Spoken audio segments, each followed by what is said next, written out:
욥기 35장. 엘리후는 욥을 다시 공격했다. 처음에는 나는 하나님 앞에서 완전히 결백하다고 하더니 그 다음에는 내가 죄를 짓든 안 짓든 무슨 차이가 있겠느냐고 말하니 이게 말이 됩니까? 자, 분명히 말씀드리지요. 당신과 새 친구분은 지금 자신이 무슨 말을 하는지 모르고 있습니다. 하늘을 보십시오. 오래도록 열심히 들여다보십시오. 하늘 높이 떠있는 구름들이 보입니까? 당신이 죄를 짓는다 한들 하나님께 달라질 것이 무엇이겠습니까? 당신이 아무리 큰 죄를 짓는다 한들 그것이 하나님께 대수겠습니까? 당신이 선하다 한들 하나님이 거기서 무슨 득을 보시겠습니까? 그분이 당신의 업적에 의존하기라도 하신단 말입니까?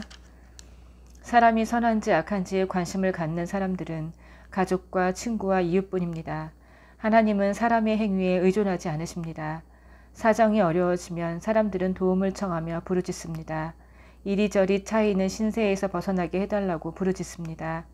그러나 사정이 좋을 때는 하나님을 전혀 생각하지 않습니다.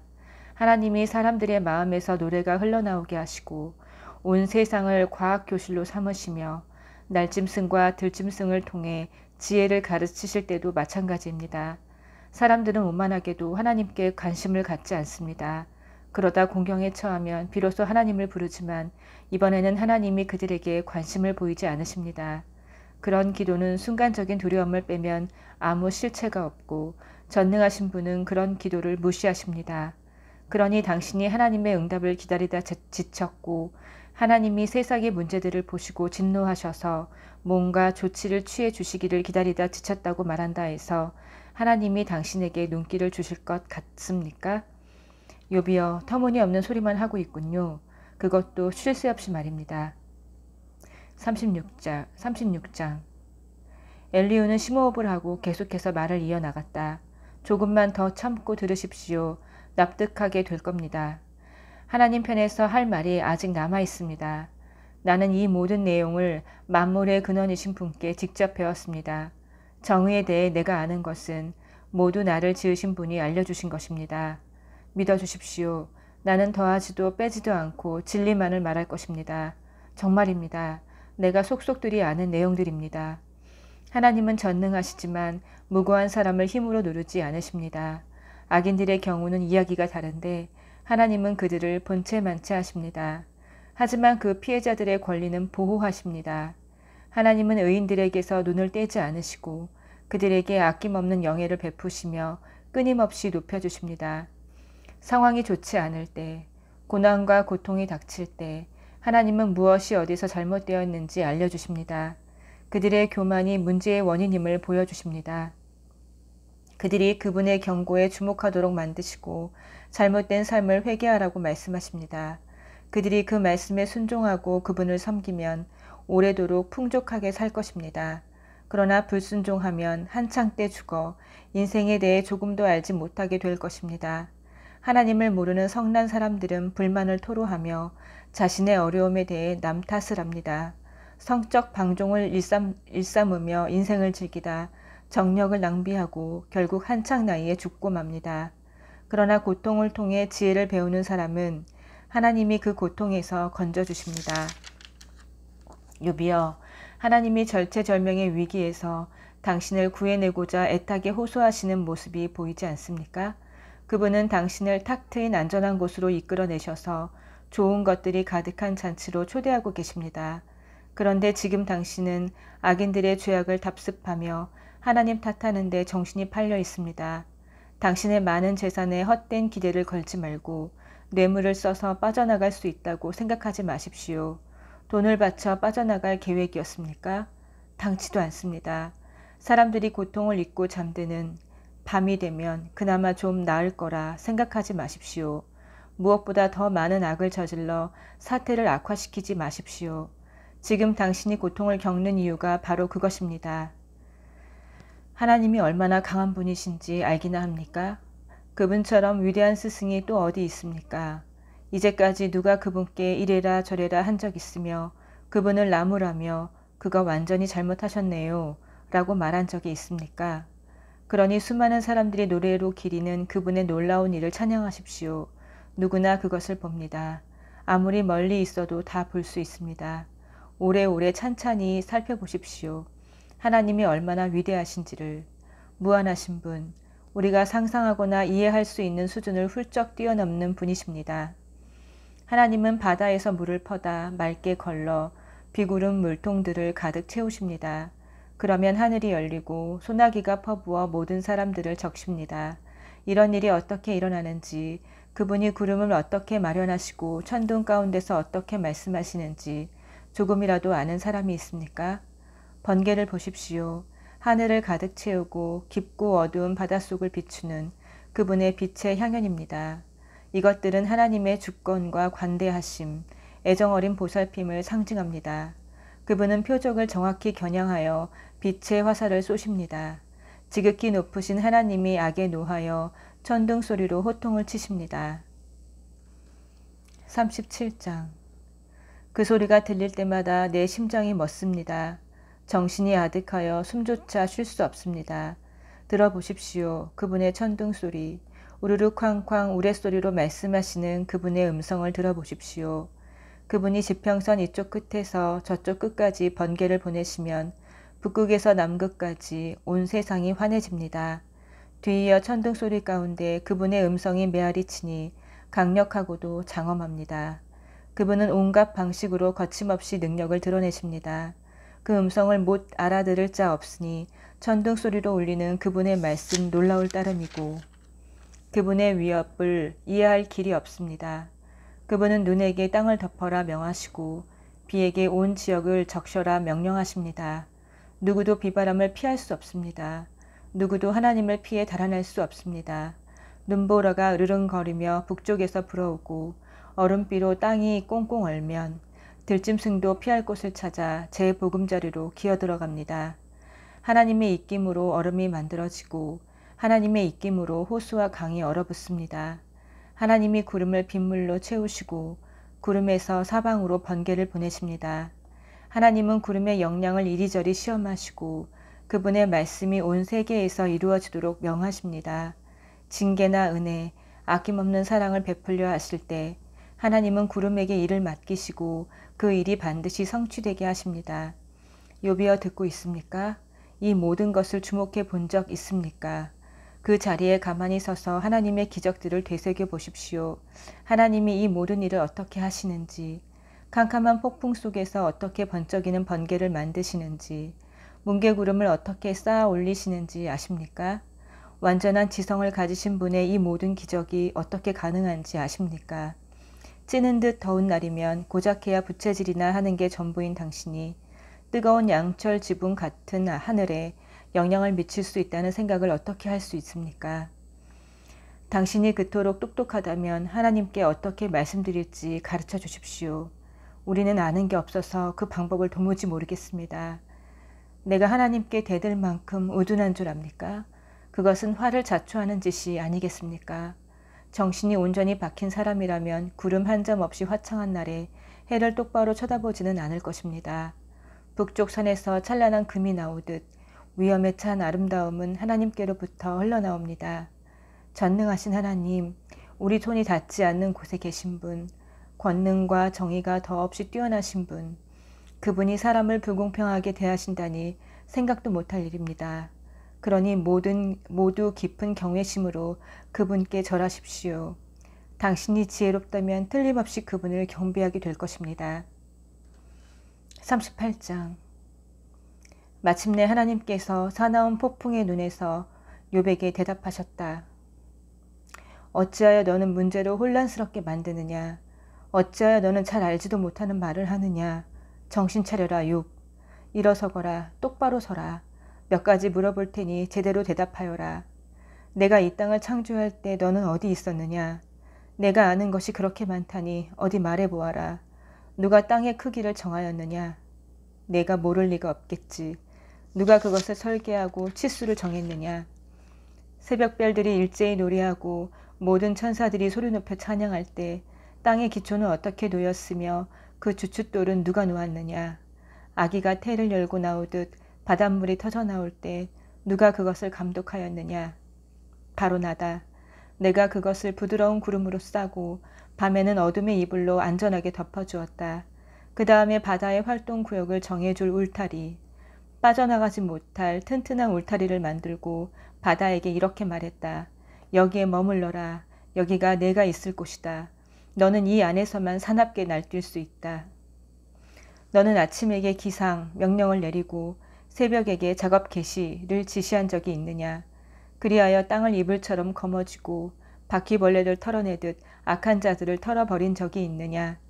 해가 만물의 빛을 비추어 모든 색깔과 형체가 드러나면 악한 자들을 덮고 있던 이 어둠이 일제히 벗겨지고 그들의 악행이 훤히 드러난다. 너는 세상의 바닥을 본 적이 있느냐. 깊은 대양의 미로 같은 동굴들을 답사해 보았느냐. 죽음을 알기나 하느냐. 죽음의 깊은 신비를 푸는 실마리가 내게 하나라도 있느냐. 이 세상이 얼마나 드넓은지 아느냐. 짐작하는 바라도 있다면 어디 말해보아라. 너는 빛이 어디에서 오며 어둠이 어디에 사는지 아느냐.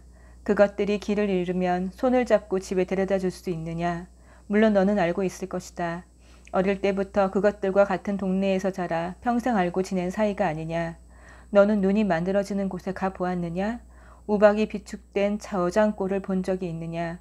환란과 전투와 전쟁 때를 대비해 내가 우박과 눈을 준비해 놓은 무기고 말이다. 번개가 발사되는 곳, 바람이 시작되는 곳을 찾을 수 있느냐? 너는 누가 폭우를 위해 협곡들을 깎았다고 생각하느냐? 누가 천둥번개를 동반한 폭풍우가 지나갈 길을 내어 사람의 발길이 닿지 않은 들판과 사람의 눈길이 닿지 않은 사막에 물을 대고 쓸모없는 황무지를 흠뻑 적셔 들꽃과 풀로 뒤덮이게 하겠느냐? 비와 이슬의 아버지가 누구이며 얼음과 서리의 어머니가 누구라고 생각하느냐?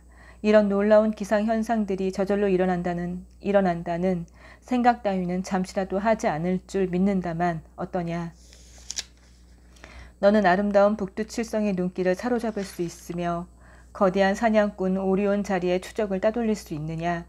금성을 불러내어 내 길을 비추게 하고 큰 곰자리와 작은 곰자리의 별들을 함께 불러내어 뛰놀게 할 수 있느냐. 너는 하늘의 별자리들을 조금이라도 아느냐.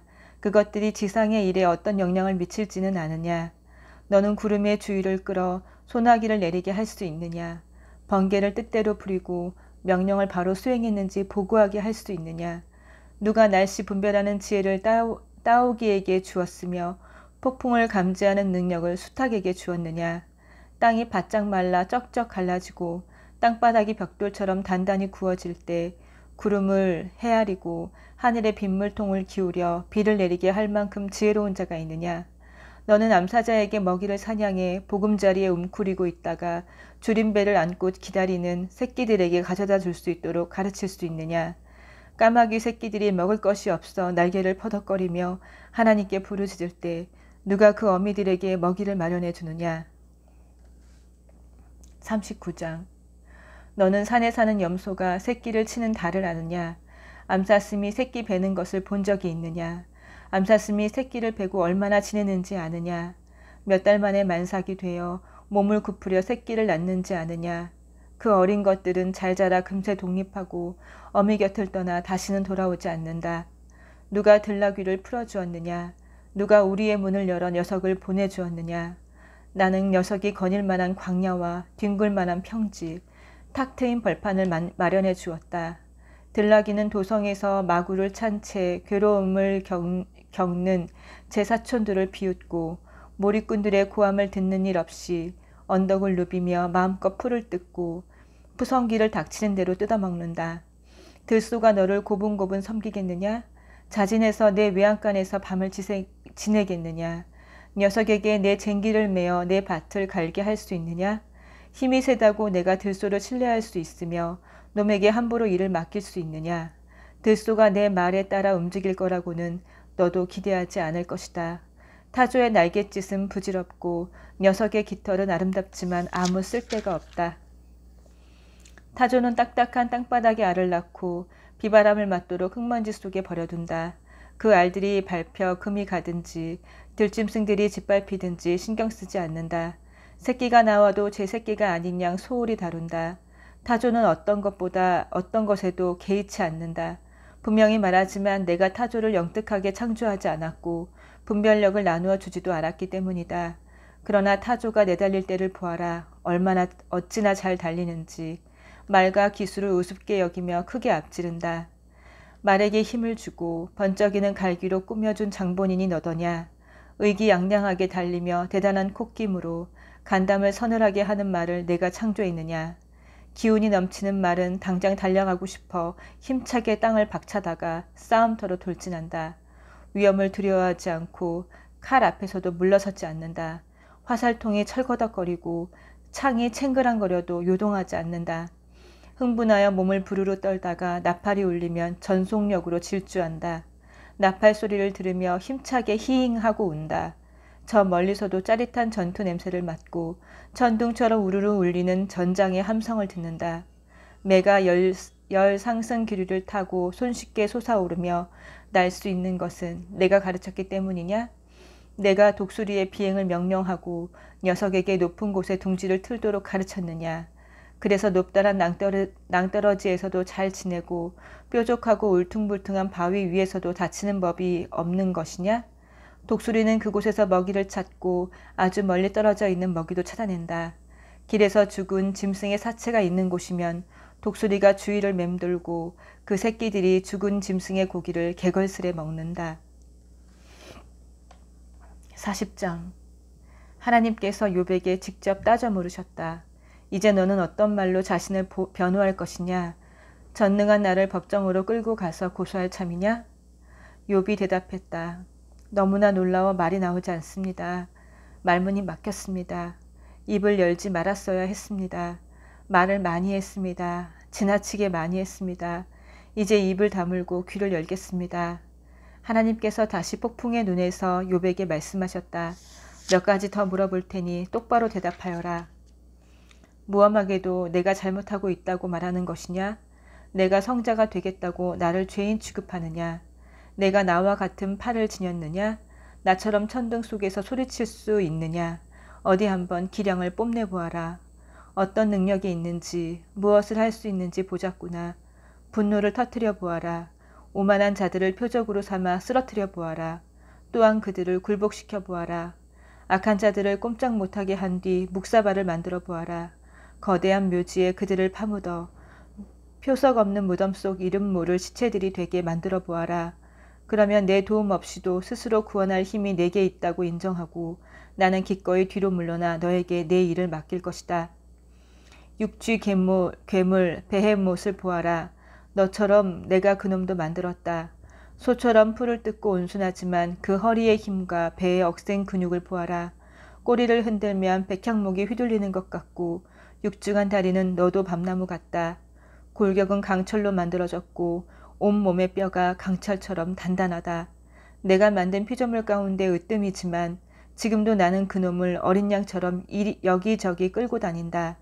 산에 덮인 풀들이 다 놈의 먹이고 들쥐는 놈의 그늘 아래서 뛰논다. 오후에는 나무 그늘 아래서 낮잠을 자고 갈대 습지에서 몸을 식힌다. 버드나무 사이로 부는 바람을 맞으며 나무 그늘 아래에 느긋하게 몸을 누인다. 강물이 흘러넘쳐도 꼼짝 않고 요단강이 세차게 흘러도 아령곳 없이 태어나다. 녀석을 애완동물로 키우고 싶은 마음은 없을 것이다. 집에서 기를 수도 없을 테니. 41장. 바다괴물 리워야단을 낚싯대로 낚을 수 있겠느냐? 통발로 그놈을 잡을 수 있겠느냐? 올가미 밧줄과 닷으로 놈을 잡을 수 있겠느냐? 놈이 내게 살려달라고 간청하겠으며 현란한 말로 내 비유를 맞추겠느냐? 내 밑에서 평생 심부름을 하며 너를 섬기게 해달라고 부탁하겠느냐? 그것을 애완용 금붕어처럼 놀이개로 삼고 동네 아이들의 마스코트로 삼을 수 있겠느냐? 놈을 시장에 내놓고 손님들과 가격 흥정을 할 수 있겠느냐? 놈에게 화살을 퍼부어 바늘이 잔뜩 꽂힌 바늘꽂이처럼 만들 수 있겠으며 그 거대한 머리에 작사를 쑤셔 박을 수 있겠느냐? 놈에게 손이라도 얹었다가는 무용담을 이야기하기는커녕 목숨도 부지하지 못할 것이다. 그런 엄청난 놈을 상대로 무슨 승산이 있겠느냐? 놈을 한번 보기만 해도 고꾸라지고 말 것이다. 노려보는 그놈의 얼굴을 보는 것만으로도 기가 꺾인다면 내게는 어떻게 맞서겠다는 것이냐? 내게 덤볐다가 어느 누가 무사하겠느냐?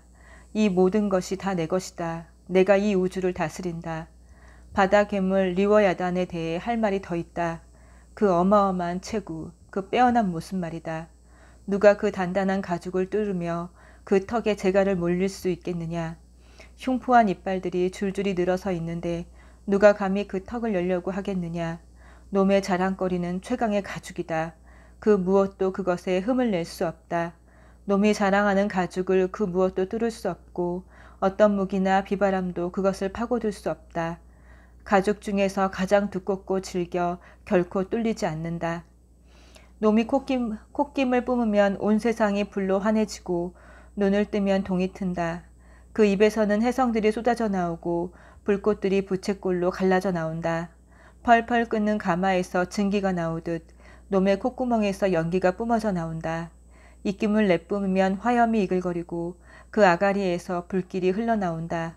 그 몸은 온통 근육질, 단단하고 빈틈이 없다. 놈과 마주치는 것은 죽음과 짝을 이루어 춤을 추는 꼴. 얼마나 건장하고 유연한지. 온몸에 약점 하나 없다. 속속들이 강하고 바위처럼 단단해 도무지 상처를 입지 않는다. 놈이 몸을 일으키면 천사들도 숨을 곳을 찾아 달아나고 거센 바람을 일으키며 휘두르는 놈의 꼬리를 피해 움츠러든다. 창과 작살도 그 가죽에 상처를 내지 못하고 꼴사납게 튕겨나온다. 그 앞에서는 철봉도 지푸라기에 불과하다. 청동무기는 말할 것도 없다. 화살이 날아와도 눈 하나 깜짝 않고 날아드는 총알은 빗방울 정도에 불과하다. 도끼를 불쏘시개 나무 조각 정도로 취급하고 날아오는 작살을 우습게 여긴다. 장갑판을 댄 듯 튼튼한 놈의 배는 거침이 없고 바지선처럼 막강하여 저지할 수 없다. 심해를 휘저 끓는 물처럼 만들고 달걀로 거품을 만들듯 바다를 젓는다. 한번 지나가면 빛나는 자취가 쭉 이어지니 대양의 회색 수염이 돋아난 듯 보일 것이다. 이 세상에 그와 같은 것이 없으니 녀석은 두려움을 전혀 모른다.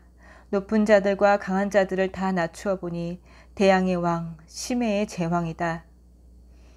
42장. 욥이 하나님께 대답했다. 확실히 알겠습니다. 주께서는 무슨 일이든 하실 수 있고 누구도 그 무엇도 주님의 계획을 망칠 수 없습니다. 주께서 누가 이렇게 물을 흐리고 아무것도 모르면서 상황을 혼란스럽게 만들며 나의 의도를 지레 짐작하느냐 하고 물으셨습니다. 자백합니다. 내가 그랬습니다. 내 능력 밖의 일에 대해 함부로 짓거렸고 내 머리로는 도무지 이해할 수 없는 경이로운 일들을 놓고 떠들어댔습니다. 주께서는 귀 기울여 들어라. 내가 말하겠다. 내가 몇 가지 물어볼 테니 내가 대답을 하여라 하셨습니다. 인정합니다. 전에는 내가 주님에 대해 소문만 들었으나 이제는 내 눈과 내 귀로 직접 보고 들었습니다.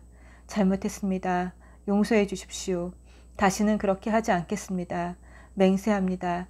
다시는 전에 들은 말의 껍질, 소문의 부스러기에 의존해 살지 않겠습니다. 하나님께서 욥에게 말씀을 마치신 후에 대만 사람 엘리바스에게 말씀하셨다. 나는 너와 내 두 친구에게 질렸다. 넌더리가 난다.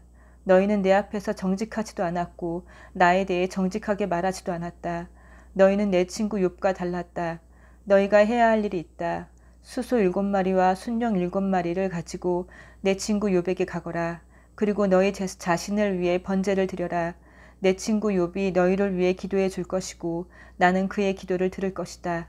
너희는 나에 대해 허튼 소리를 했고 욥과 달리 내게 정직하지 않았으나 욥의 기도를 봐서 나는 너희 잘못대로 갚지 않을 것이다. 대만 사람 엘리바스, 수아 사람 빌닷, 나아마 사람 소발은 하나님께서 명령하신 대로 행했다. 하나님께서 욥의 기도를 들어주셨다. 욥이 친구들을 위해 중보 기도를 드린 이후에 하나님께서 그의 재산을 회복시켜 주셨는데 전보다 갑절로 돌려주셨다. 그의 형제와 자매, 친구들이 모두 그의 집으로 와서 축하해 주었다. 그들은 지난날에 대해 참으로 안타깝게 생각한다고 말하면서 하나님께서 허락하신 온갖 괴로움을 생각하며 그를 위로했다. 다들 집들이 선물을 푸짐하게 가져왔다. 이후 하나님께서 욥에게 이전보다 더 많은 복을 내리셨다. 그는 양 14,000마리, 낙타 6,000마리, 겨류소 1,000쌍, 나귀 1,000마리를 소유하게 되었다. 아들 7과 딸 3도 얻었다.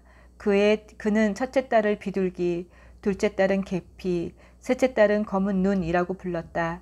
그 지역에는 욥의 딸들만큼 아리따운 여자가 없었다. 욥은 딸들을 아들들과 동등하게 대우했고 유산도 똑같이 나눠주었다. 욥은 140년을 더 살면서 자손을 4대까지 보았다. 나이 많이 든 그는 천수를 누리고 죽었다. 아멘.